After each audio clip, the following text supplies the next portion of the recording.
Before we start our podcast today, we'd like to begin by acknowledging the traditional owners of the land on which we are meeting, the Wurundjeri people of the Kulin Nation, and pay our respects to the elders past, present and emerging.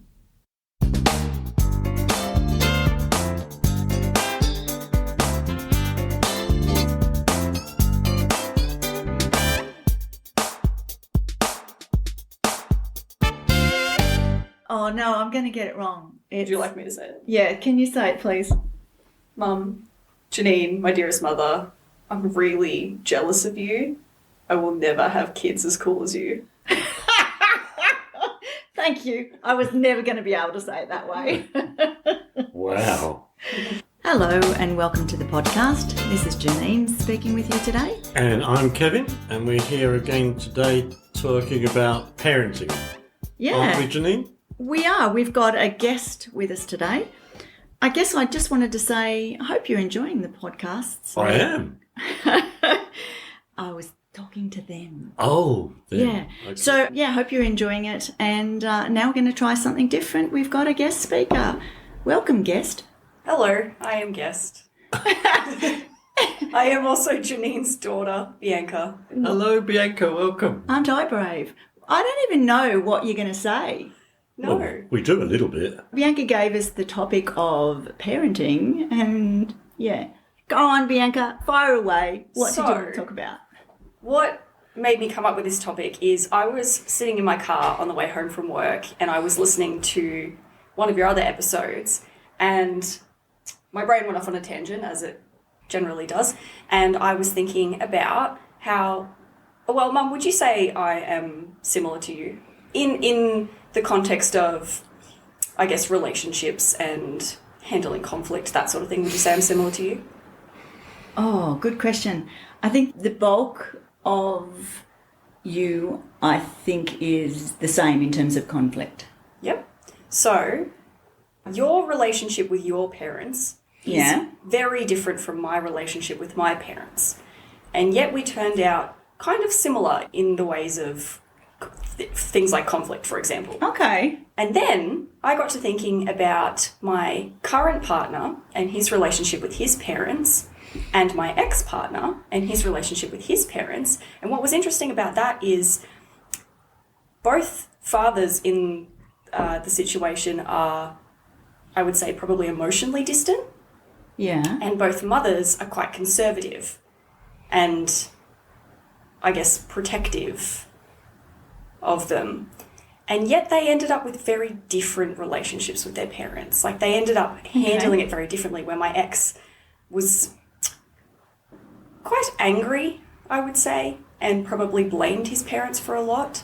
Yeah. But my current partner is much more emotionally in touch and communicates much better. Okay. And I was curious as to why, with you and me, our relationship to our parents are very different, yet we turned out quite similar.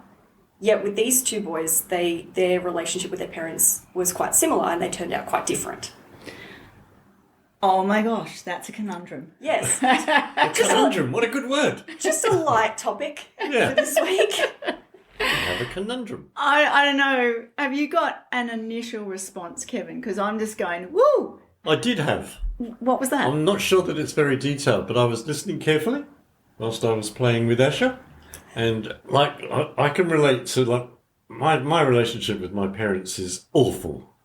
It's just awful, and that's that. But my relationship with my daughter, and consequently my grandchildren, is pretty good. A lot better than it was with...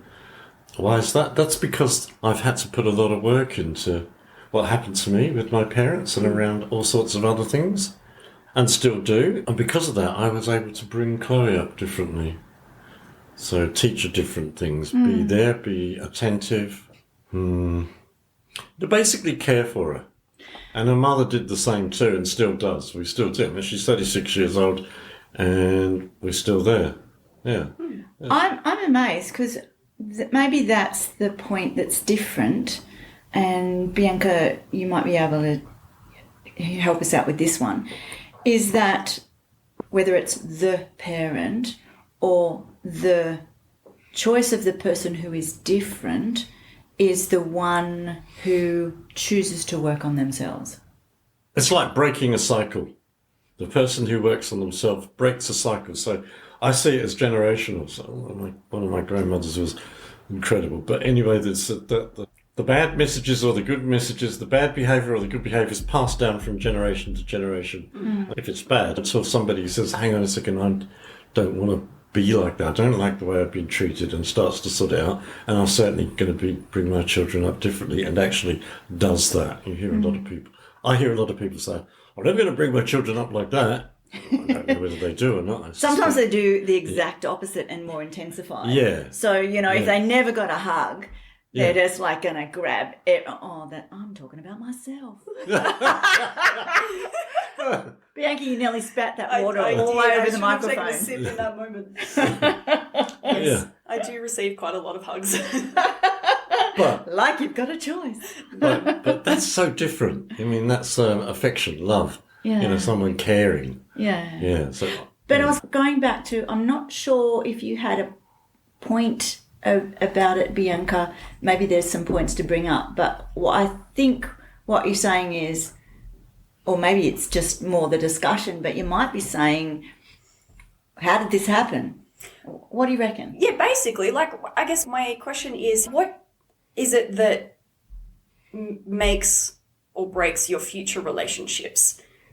Because often, I guess, a lot of our worldviews are shaped by our parents. Yeah. Yet, with all of these different examples, they all turned out quite differently, despite similarities, or quite similar despite differences. Okay, whoa. And so I'm curious, what is different, really? So where I went then is around personal responsibility. Yeah. So I guess there are different personalities, absolutely. But I guess my go-to is the only thing that we can change is ourselves. And you've heard me say repeatedly, you can't change anybody else. The interesting thing around this idea around the choice to evolve, I think some people can think they're evolved and what they've done is their pain or hurt has gone underground and it's just completely cut off. So that still, in my view, can still affect, will absolutely affect them and will affect their relationships because we just don't share that part of our relationship. We just cut it off and you might not be aware of it. Yeah. So, what am I saying? I have no idea.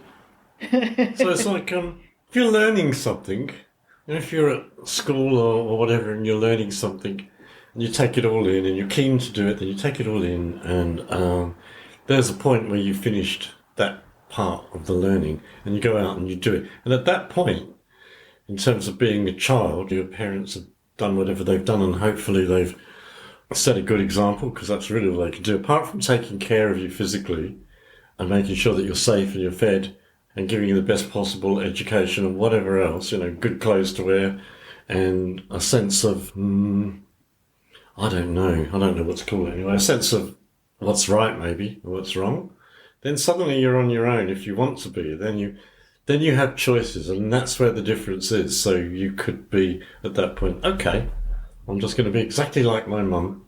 She's shown me everything. Or I'll be, what is it that I want to do? What is it that I want to be? What sort of partner do I want? And you have choices, but you don't have choices so much. So it sounds like you're saying there's almost a switch that you choose to flick at a certain point in your life of, do I want to be like my parents or do I want to not be like my parents? You just sort of said it. I think that's correct, but the switch is much harder to find and push if you've had a verbally or physically abusive childhood or if you've been abandoned or all sorts of things. Not great. Then chances are that you're in deep shit by the time you're a young adult. And it's quite hard to find out how to sort it out. But the possibilities are still there. Yeah. Bianca, I'm wondering that... You're looking very puzzled. Well, I was wondering what parts that you are actually relating to what Kevin said in terms of have you experienced the flip, or what is it about the difference that you're really curious about that resonates or fits with you? I guess I didn't really experience the flipping of the switch in such a way because Yeah, that's only prescriptive, but anyway. I kind of chose to follow you in a way and be more like you. I could choose to not That's be a bit like scary. you. Well, yeah. Both options are But there scary, you go. let's be There's honest. choices. Yeah. Yeah. Yeah, that's true. So, but then I think about, so I have a very close friend group and we often talk about deep subjects and our relationships with our parents. And I am very aware that my relationship with my parents is quite strange because I'm very, very close with them and a lot of people are. And a lot of my friends are lovely. not close with their parents and I guess they've told me a lot about like things that have happened that have made them distant from their parents, and I guess that's what I'm relating to in what Kevin's saying. Some of Bianca's friends listen to our podcast. Is that on demand? What? Yes, Okay. absolutely. What are they going to learn from it? I don't know, but it'd be more people listening. It's really good, isn't Okay. it? Or maybe it's not. I I know think, my friends would love it though. yeah, but I think that's Yell's take on it. Is that this is the answer to everything. Daniel, listen to me.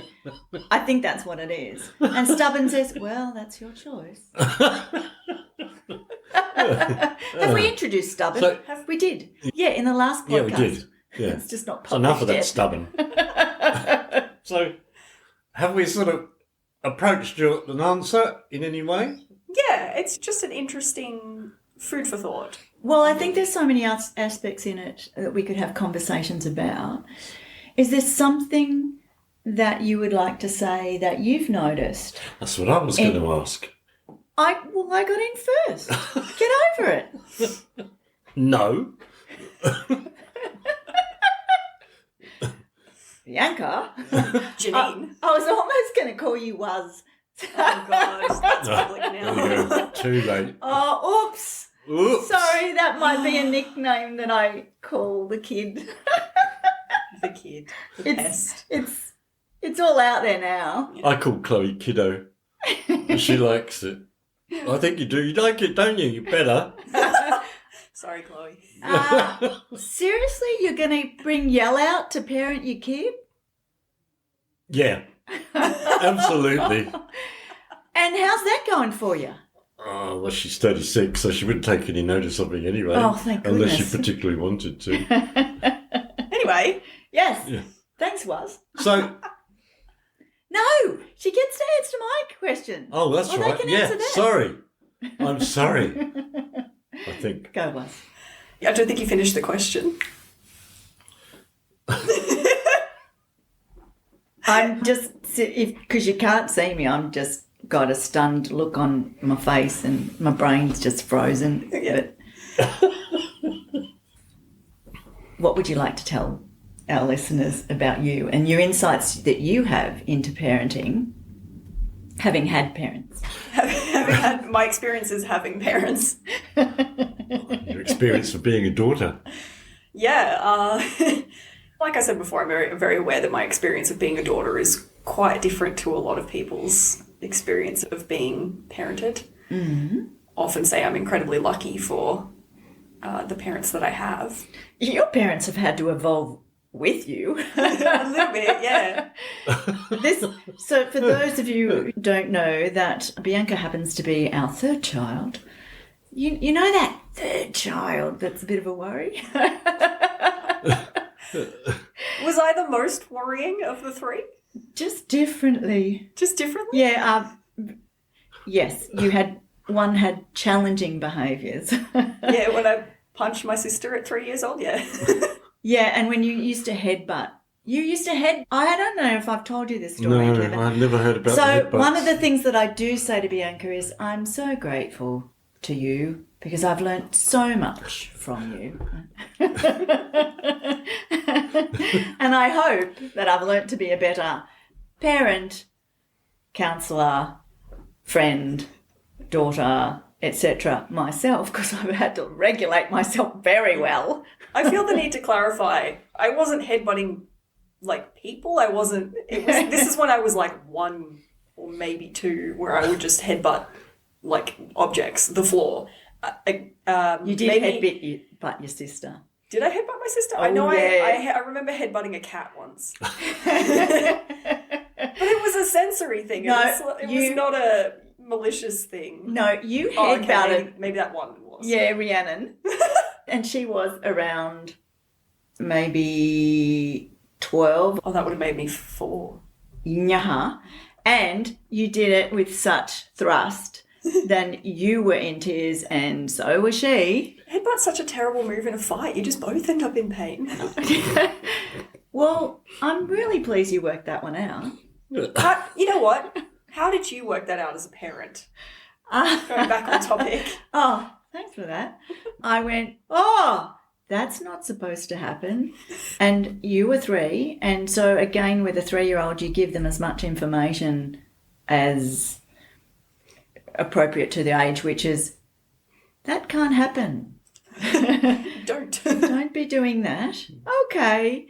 And then moved you away. I think I got as far as that, because if I were to be angry and explosive, and of course I would be very upset about what happened, because you were in tears and your sister was in tears, and I would absolutely comfort the impact of your behaviour on your sister, because that's really important, because it's easy as a parent to focus on the one that's done the poor behaviour in that moment for whatever reason, and then start to over time keep looking at the reasons. What are the reasons for? But I would be always looking at both the children very separately, responding to you, what in the hell happened?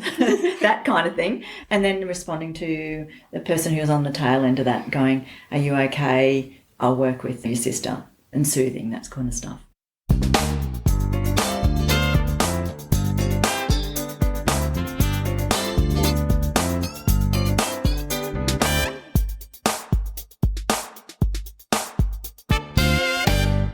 So going back to my original example of my current partner and my ex-partner, so both of these young men have been brought up with a very conservative, somewhat protective mother and a very emotionally distant father. And they both turned out as very, very different people. Where my ex was, I would say, quite jealous and angry. And my current partner is, I think he would probably say he gets angry, but not. No, he doesn't. I think he's very aware of his impact on the world and the people around him. I think the difference is being aware of your anger and then choosing to respond out of why it's there. Yeah. But yeah, my question, I guess, is how did these two men from somewhat similar circumstances turn out so differently? Yeah. That's a big question. Got no idea, except around choice. Because you might say that your current partner made a choice around evolving, and we don't know that your ex-partner maybe will evolve or has evolved somewhat, and that would be the hope, perhaps, in terms of hope one is well in life. I hope he turned out okay. The interesting thing as a parent, the only thing is I can respond as a parent, when one of my children are in a relationship, and there's been a few times that our daughters have been in relationships that are less than healthy, functional well, then I would hope that they'd be a VITP, a very important transitional person, where our daughters will learn and move on from. But as a parent, I'll tell you about my process, and underneath I'm going, shit, what the hell? No way that person's going. That's out of there. They can't be there. But on the surface, I will go, oh, tell me about how that's going. Because if I let that part of me take hold, then we're in a fight. Because that part of you, that regulation part of you, that I hope will develop, let's say you're still in teenager, then the teenager part of me is fighting with you, and teenagers relentlessly, oh, well, let's just invite Yell to parent. What's wrong with that? Same, right? So, yell in my inner teenager trying to parent Bianca, that could be fun. Let's see what happens. That person's got to go. Yeah. Yeah. What are you dealing with that person for? Okay. I struggle to I just saw engage. that. No, okay, so I struggle to engage with this role play because We've done that because- before. we've done this before. I struggle to engage with that role play because I value your opinion so much, and I know that you would not tell me that person has to go unless you really had a reason for it. And so, even if it was You've been stubborn, brought up well. You've been brained I've up learned. properly. I've learned. Even if it was stubborn coming out to parent me, and you decided to fight with me and say this person has to go, probably in the moment I would go, "What? What are you talking about? I'm in love though, and this is the best thing that's ever happened to me." And then I would sit with that for a long time, and in the back of my head, every time I saw that person, I'd go, "Why doesn't Mum like you?" Okay. That's what happens anytime you say you don't like someone.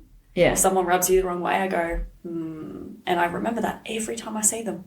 Oh, cool. I've been Really doing something right. infuriating.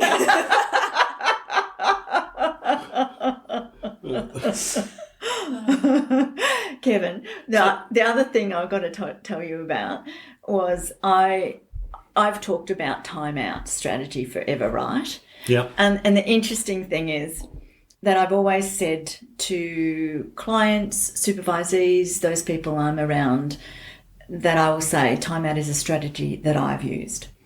And with my lovely children, what I have done, and Bianca can tell us more about that, if there's been a behaviour that has been concerning, can I give an example once? Sure.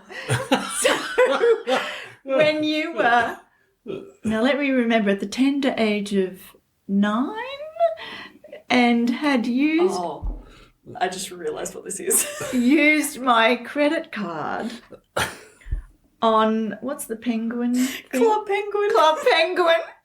So, one used my credit card, worked out how to use it. You were younger than that. I think I was in primary school, so I must have been 9. No, I think you were only around 7 or something, because it didn't make sense to you around you knowing how to use it. A very would've intelligent little thing. In year 2, because I remember the friends that I was playing Club Penguin with. Okay, so it maybe would have been 7 or 8. Okay.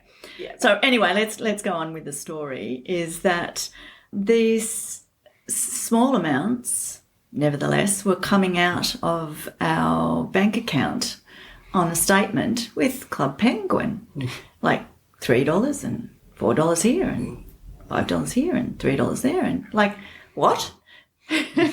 And your father said, Bianca's doing this. She's spending our money. I went, no, no, the child doesn't know how to use that. But one had taken my credit card and had used it on the computer program and was playing Club Penguin, weren't you, darling? For those who don't know, Club Penguin is a free online program, and it did have some items that you could purchase, like clothing for your penguin to wear, or things to decorate your igloo with, or certain pets that were called puffles. You can only get certain ones. And as a 7-year-old, I was watching my friends having all of these fancy things, and I wanted them. And to be fair to me, it's pretty obvious how to use a credit card, I would think.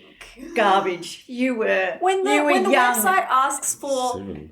the long string of numbers and then the User- CVC, which has a little question mark next to it, so you can click on it and go, what's this? And it says the 3 numbers on the back of the card.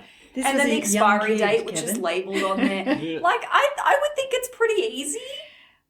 Okay. Maybe I was just A bit unusual, really though. intelligent I'm not going to leave my 7-year-old. credit cards laying around you. I know that.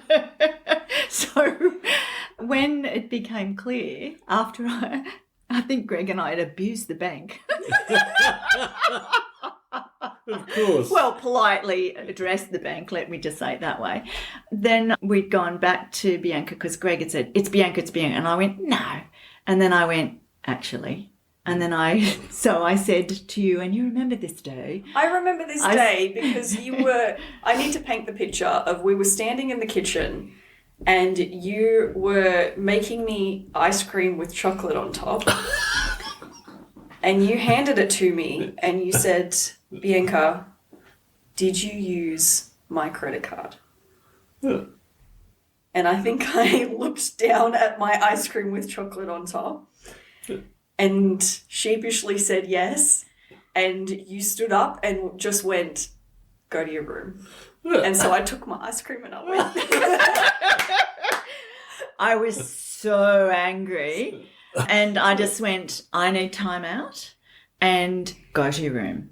And I just thought, because if I was actually going to say what was on my mind or let my body rip with what it wanted to say or get out, that wouldn't have been appropriate, especially not for a young child. And so I told them to leave. To be fair, that stuck with me. That was just as scary. You don't need to shout at a child for them to be very afraid of what they've done. No. So the other thing I've done with a child who has behaved at risk, another child behaved at risk to themselves, I've told them to go. I've said to them, I'm so upset and angry with you that you would put yourself at risk, and you will not leave the home until I can decide when you can leave the home. So you're grounded, you're staying at home, and I'll think about that at another stage. And they went, oh. And that child remembers that too. So there is also the possibility, some people might say genetics, but I don't see how that works. But that what you knew about your ex and your current boyfriend, what you knew about the situation, isn't all there is to know. Like, I think I'm a pretty good parent, but I actually had 11 years where I relapsed, drinking lots of alcohol. And for the first 5 or 6 years, I was okay, functional. Then after that, I wasn't, and I looked after Chloe, so I still gave her everything she needed. But missing was me, basically. And so she was older then, and she chose, wisely, she chose to live mostly with her mother. And then I got myself together, and that changed again. Took some time for that to change, didn't it? It did take, between me and Chloe, there was a period of 7.5. She waited. She kind of supported me until I stopped using, and then got really angry with me and didn't speak to me for 7.5 years. Ooh. Yeah, I know. I wrote to her once a week, every week. I sent her an email until one day she picked up the phone and said, "Oh, that last email broke my heart, Dad."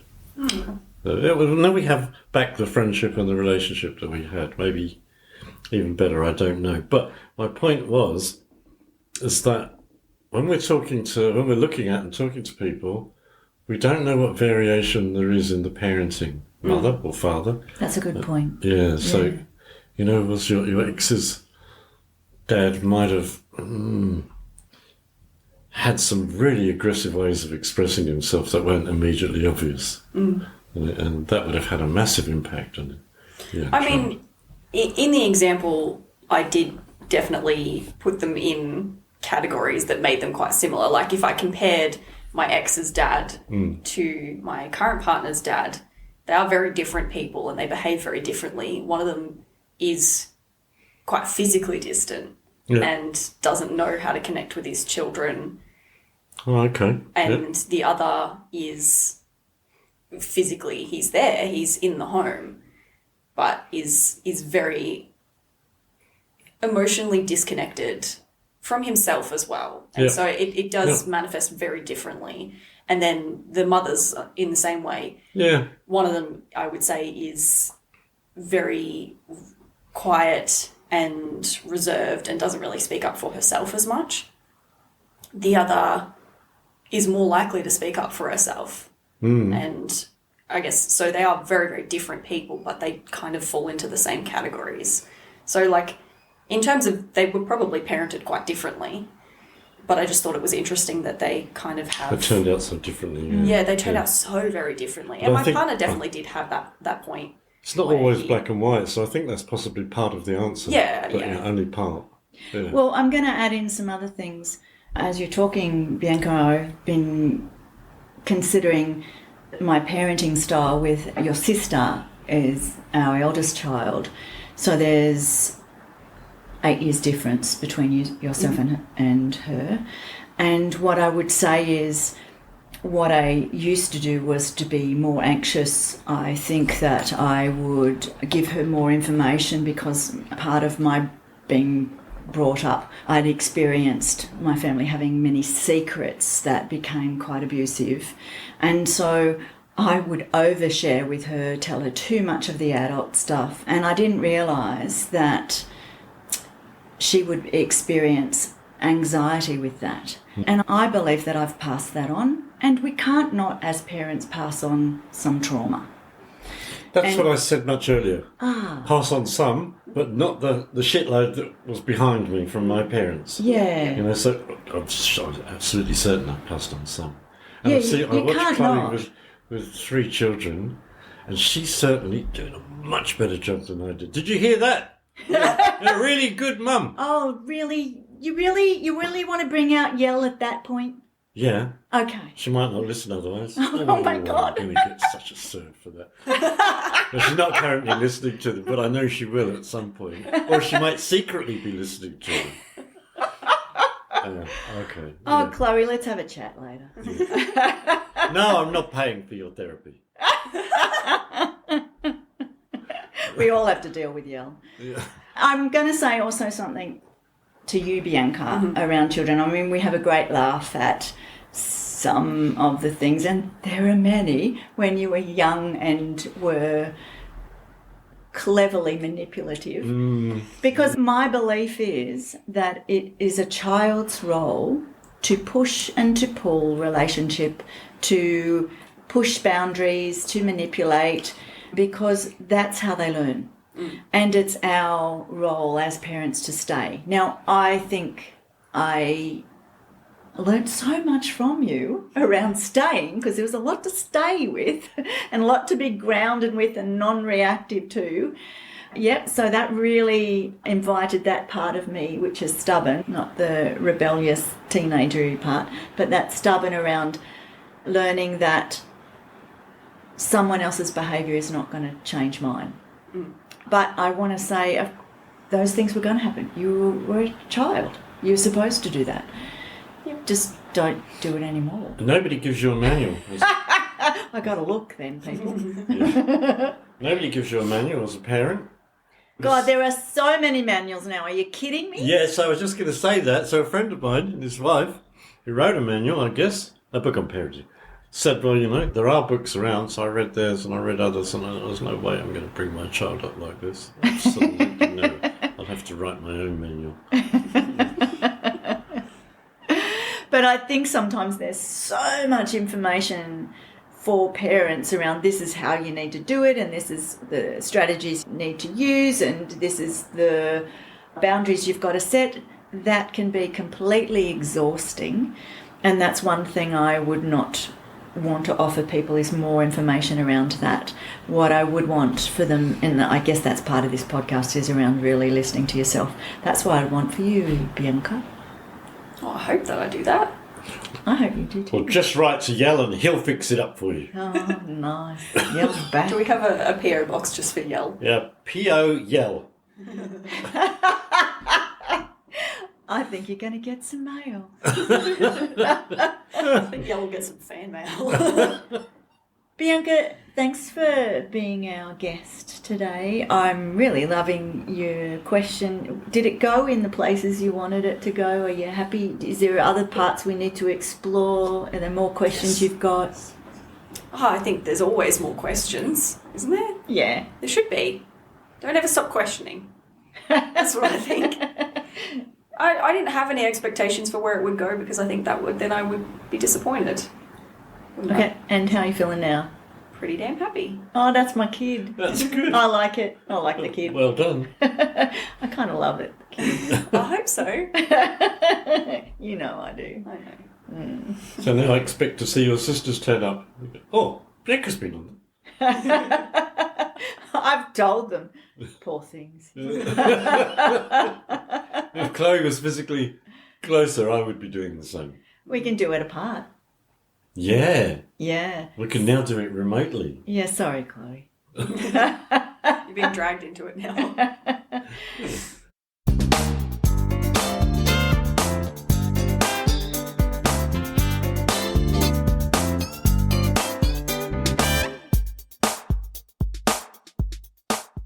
So, Bianca, you just said this really cool quote. Do you want to quote it, please? You can't judge a fish by its ability to climb a tree.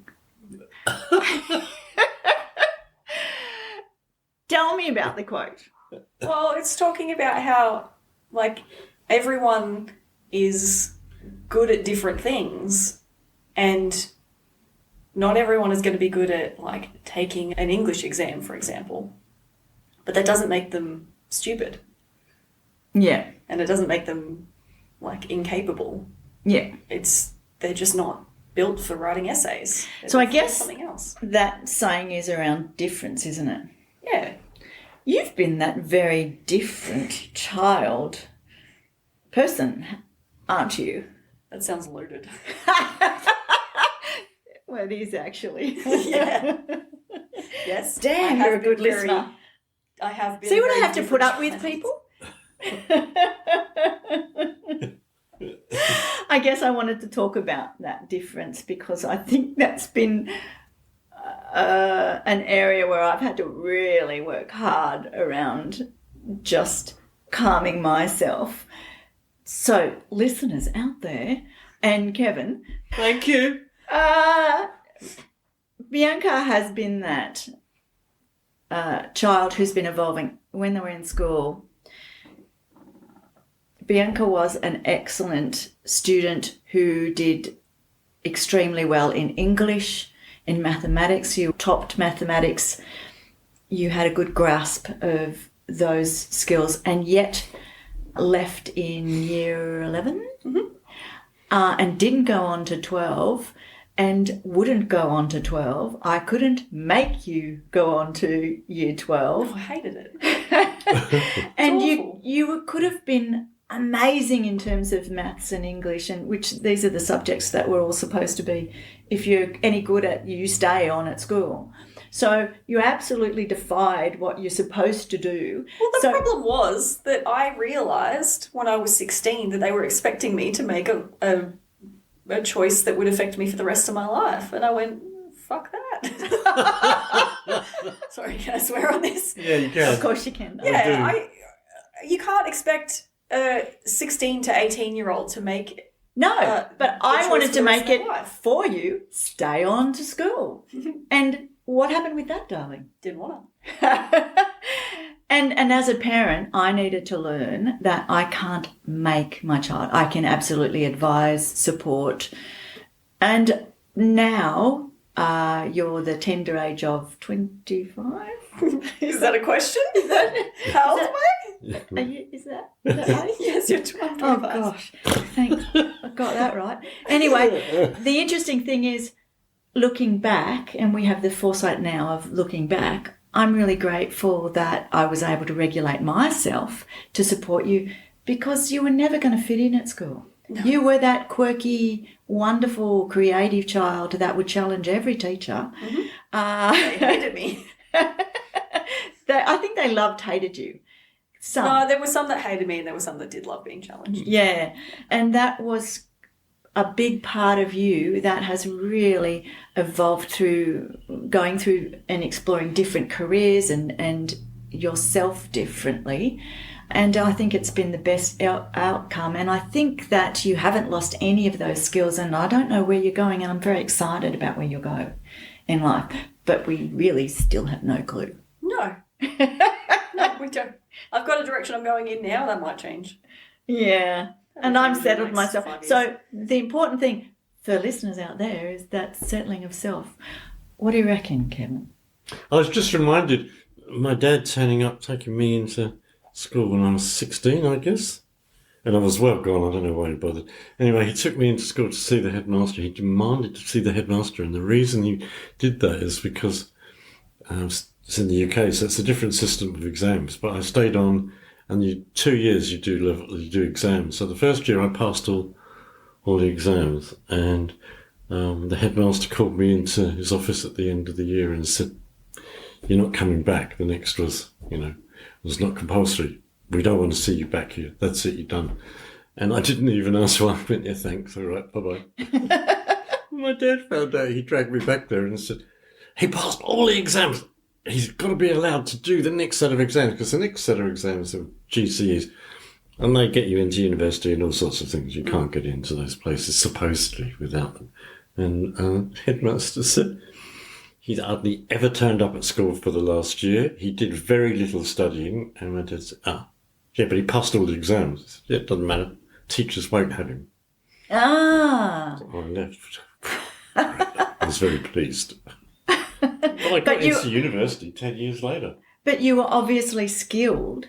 You just had to sit in the little system. So it's kind of like Bianca in terms of to fit into their little system and do it their way. Very different way of expressing it, but yeah. Well, it's actually very similar, because if I did the Year 12 exams, then I would have gotten the score that got me into university. Instead, I just got into university 5 years later. That's all. But I used to play hooky and do all sorts of other things. I'm sure you didn't do too much of that. Well, we won't explore and go down that track, will we? No, okay. Will we, Don? Will we? Make it sound like I did. I didn't. I was present at school physically. No, yeah, well, okay. Yeah. Let's just There's say a that. difference. I was. Yeah, and then you went on to do makeup and Yeah, I've done a few different things. Of course, and yeah, which I loved. And Anyway, there's a lesson there. yeah. Oh, I shouldn't say that.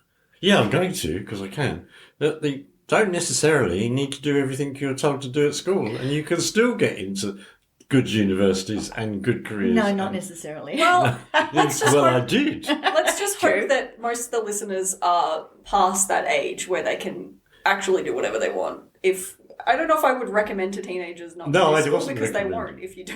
If you say to a teenager, "You don't have to do school," they go, "Oh, okay," and leave. You don't necessarily want them to do that. They should probably think about it before they do it.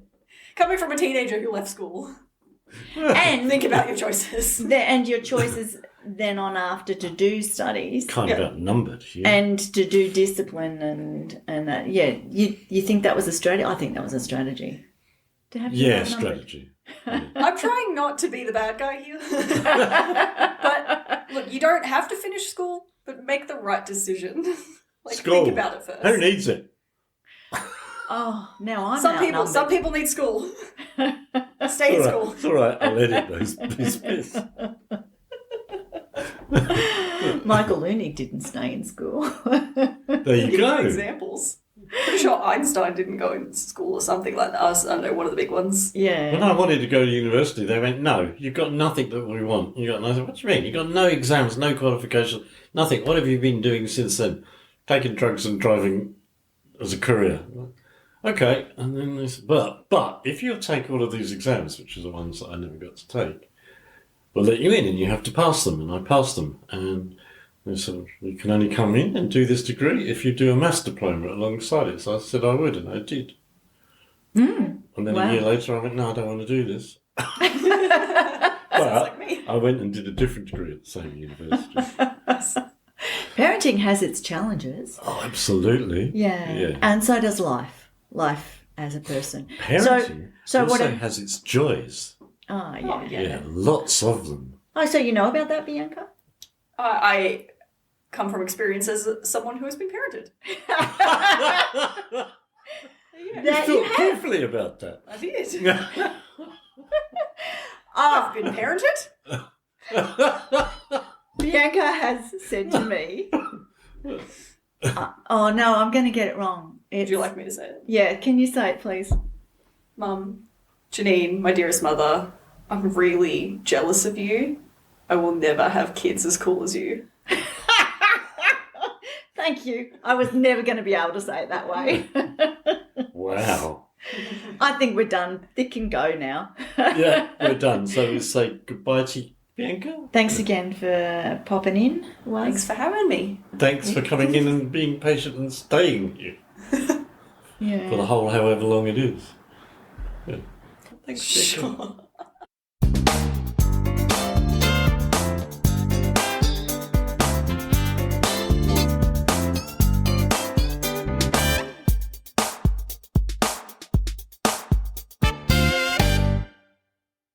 In my early days of parenting, I had this idea of perfectionism.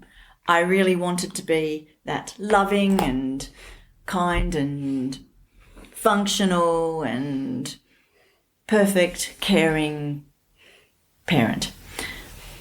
Maybe most of us want to do that. And I have heard some people talk about, I just want to be the most loving parent in the world, and loving to my child, and I want that to stand out. And I think that's great. The only thing is that I worry about this idea of perfectionism, because what I learnt is there's no such thing. No, absolutely not. And the other thing is it puts a shitload of pressure on me to be perfect, and it doesn't recognise the fact that I'm human. And the other thing that it projects onto our lovely children is that they need to be that. Otherwise, they're going to be rejected in society. They're going to be rejected as humans, and they need to be perfect. By modelling that this is what we need to do, we always need to be regulated, we always need to be calm, we always need to respond in the most appropriate right ways. We're not supposed to make mistakes, which is bullshit. And I think there was a time there where I needed to learn to be authentically me, muck it up, and still go back and still be kind and compassionate to me as well as our children. And that, to me, models a more authentic relationship, a human relationship that includes mucking it up and so forth. That makes sense? Yeah, I get it. Learning, basically. Yeah, learning as you go. By doing, do it and it's okay, it's good, do it and it's not okay, well, you learn something. Well, as I'm talking about it, when I think about this idea of mistakes, maybe there are no mistakes, because, how can we know what we need to do ahead of time? We can always know looking back, but we can't know looking forward or being in the moment around what's going to happen in the future. So we can only make a decision, we can only respond with what we know at the time. And sometimes we're doing our best, and our best is a little bit messy, it's a bit quirky, it doesn't quite fit, it's probably not the most compassionate, but I think it's the coming back to the relationship, and it might be owning, you know what, that wasn't the best way I responded to you. I needed to do that differently, and are you okay? Because this is the way I would have liked to respond to it. I've had to think about good. it. Yeah. So that it's reflective of what's actually happened, and it's more that conversation. I don't know if it was just me.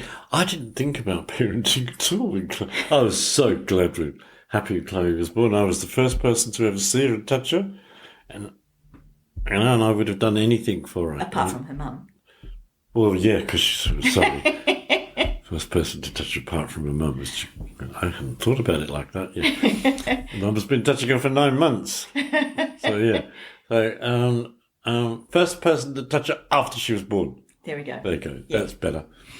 And I didn't really start thinking about parenting and what I needed to do and not do for some time. I'm sure her mum did, Gillian did. In fact, I know she did. I guess I thought it was my job just to love her and look after her and provide things. And although part of that meant that I was there emotionally for the first few years as well, which is good. Those things are good that you said. Yeah. Emotionally. Yeah. Being there. But I didn't sit down and think about how all of those things. And how I was doing. I don't remember any conversations with Gillian about how we were doing for a couple of years, and then we did. Maybe that's when Chloe started to be physically active and asking for things and doing things on her own without asking us. It can be a shock, that first time parenting, and oh Yeah. my gosh, I'm responsible for that little thing who has a mind of its own. Yeah. Rude. Yeah, that's right.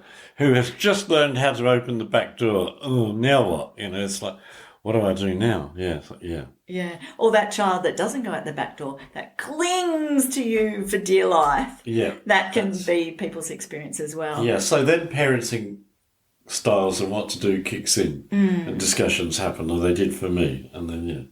But I think, I guess what I wanted to say around this conversation, Kevin, is just that idea is the good, healthy, clear parenting, in my experience, is around having those conversations. Let me just extend it to good, healthy relationships around having those conversations. And I mean, you and I hope, have had many conversations when we've been in conflict with one another. Never. Couldn't happen.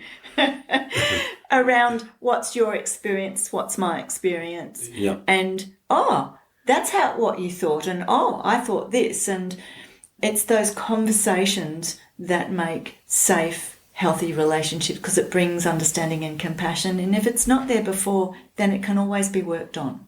Yep. Yeah. And then we did that with Bianca too. Bianca sat down and asked a question, and she had different opinions from us too. Yeah. Even as they talked away, I was really curious because I had no idea where Bianca was going to go with our conversation. No, it was and good. I quite loved that. It was good. Yeah. Yeah. It's good. All right. Could have been potentially scary. For you. Maybe. Yeah. I didn't know what one was going to say. No, actually, it was a bit scary for me too when she announced this morning that you announced. It's going to be on parenting. Oh, really? I thought it was going to be on loneliness. I don't want to talk about parenting. Loneliness is much easier, and I've been thinking about it. But yeah, it was good. I enjoyed it. What I'd like to say is thanks for listening. I hope you're enjoying our podcast. We're learning as we go along. We've been making some adjustments with the sound quality. So our episodes from, I think, around 13, hopefully the sound quality is a bit or somewhat even. And our plan is to continue with having these conversations, sharing information by stories, and just working it out as we go. Yeah. You want to add anything more to that, Kevin? Yeah, I don't know. I won't let yell out and let him add that you should listen to it, our podcast, and tell everybody else. I wouldn't do that. I won't let- You wouldn't, No, too late. because you've already done it. That's right.